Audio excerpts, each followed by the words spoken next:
cluster bombs that are being used in Yemen are made by a US-based company that receives investments from UK pension funds. Our reporter Laura Burden-Manley has more on this. From his home in Coventry, retired teacher Paul hopes to put an end to what he calls explosive investments from his council. He tells me his local authority is one of 7 that oversees the West Midlands Pension Fund, which invests over £100 million per year into weapons companies. I put those lists of investments together and with the list of arms producers, and discovered that 40 or 50 of them were present in the West Midlands.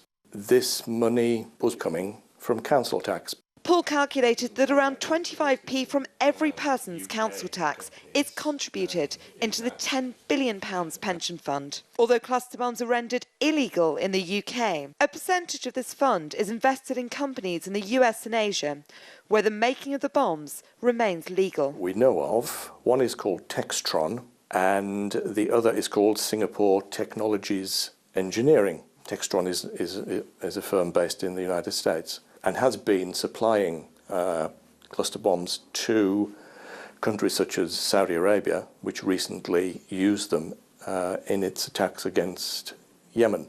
I wrote to the fund manager to ask why they continue to invest in companies abroad that make bombs rendered illegal here in the UK. They said, in determining our investment strategy, the fund considers that the best outcomes are achieved through active engagement and voting policy rather than pure exclusion. So I asked them whether they would use their influence to pressurise these companies into halting the manufacturing of these cluster bombs. They responded. The fund does not wish to comment further on this matter. Under UK legislation, it is illegal to directly fund cluster bombs, but activists say these councils have found a loophole, as British law doesn't prohibit indirect funding of the bombs, something human rights groups say needs to change. Now that we know these loopholes exist, the government needs to shut them down as soon as possible.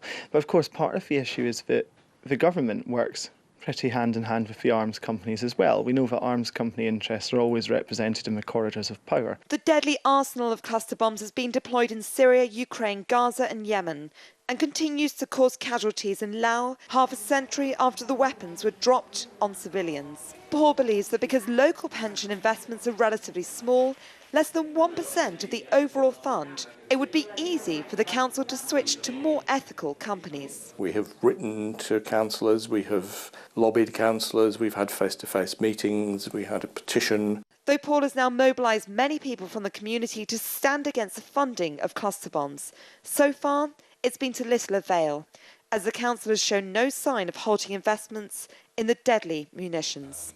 Laura Burden-Manley, RT, Coventry.